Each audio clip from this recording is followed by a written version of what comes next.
Wigeze wibaza impamvu tuvuga mtoto mdogo, watoto wadogo, kitabu kizuri, ibifitanye isano na ngeli za Kiswahili?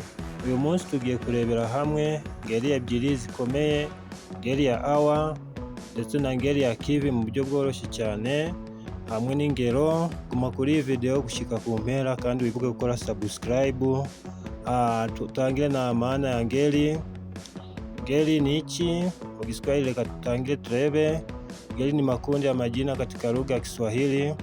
Majina huwekwa katika makundi ili kusaidia kupatanisha maneno katika sentensi. Mu Kinyarwanda, ngeli amatsinda y'amazina agabanyijwemo ashingiwe ku miterere yayo n'ukuntu ahuza n'andi magambo mu nteruro. Mfano: mtoto mdogo, umwana muto; watoto wadogo, abana bato. Reka tutangire na ngeli ya awa. Ngeli ya awa ikoreshwa gute? Ese ni iki?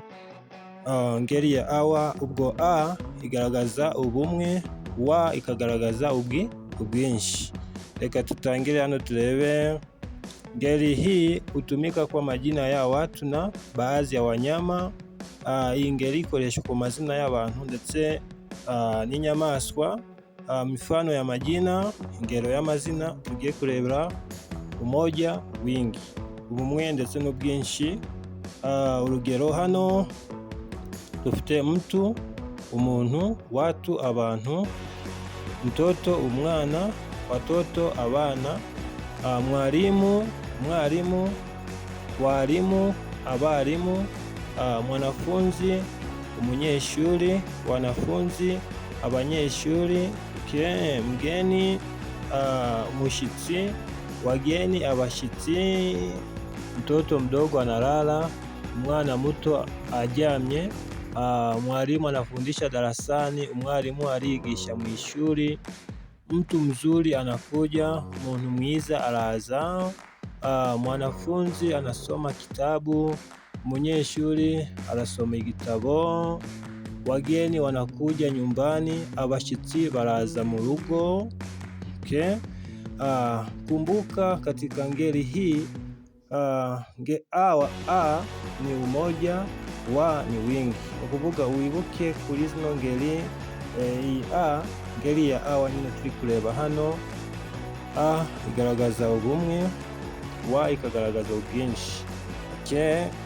Urugero hano nanone rutoya: mtu anakuja, watu wanakuja. Urumva ko ahandi atangiye na a, ahandi akurikijeho na wa. Ubwo wa igaragaza ubwinshi, a ikagaragaza ubuke. Nanone ngeli ya kivi tugiye kuiheraho. Ngeli hii hutumika kwa vitu, vifaa na dhana. Ikoreshwa ku bintu ndetse n'ibikoresho. Mifano ya majina: umoja, ubumwe, wingi, ubwinshi; kitabu, igitabo; vitabu, ibitabo. Kisu, icyuma; visu, ibyuma. Kiti, intebe; viti, intebe n'ubundi. Tekereza intebe ishobora kuba ari zikomeza kuba kwa kundi. Kiatu, urukweto; viatu, inkweto. Kikapu, igikapu n'ubundi; ibikapu, ibikapu. Ingero tugiye kureba hano: kitabu kiko mezani; igitabo kiri ku meza. Kisu ni kikali; icyuma kirakarishe. Kiti kimevunjika; intebe yavunitse. Kikapu kina matunda; agakapu karimo imbuto. Kiatu ni kipya; urukweto ni rushya.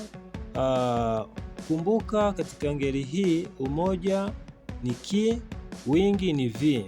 Ngo wibuke kuri ino ngeli tukoresha. Ubumwe ni ki, ubwinshi ni vi. Mfano: kiatu kiko mezani, viatu viko mezani. Ukumva unga urugero. Ndugu yangu, leo hii tumejifunza ngeli mbili muhimu sana. Ngeli ya awa hutumika kwa watu, baadhi ya wanyama. Mfano: mtu, watu. Ngeli ya kivi hutumika kwa vitu, vifaa, kitabu, vitabu.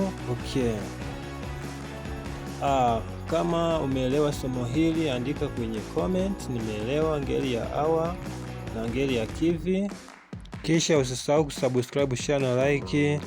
Thank you for watching. Tutakutana kwenye kipindi kijacho. Asanteni sana.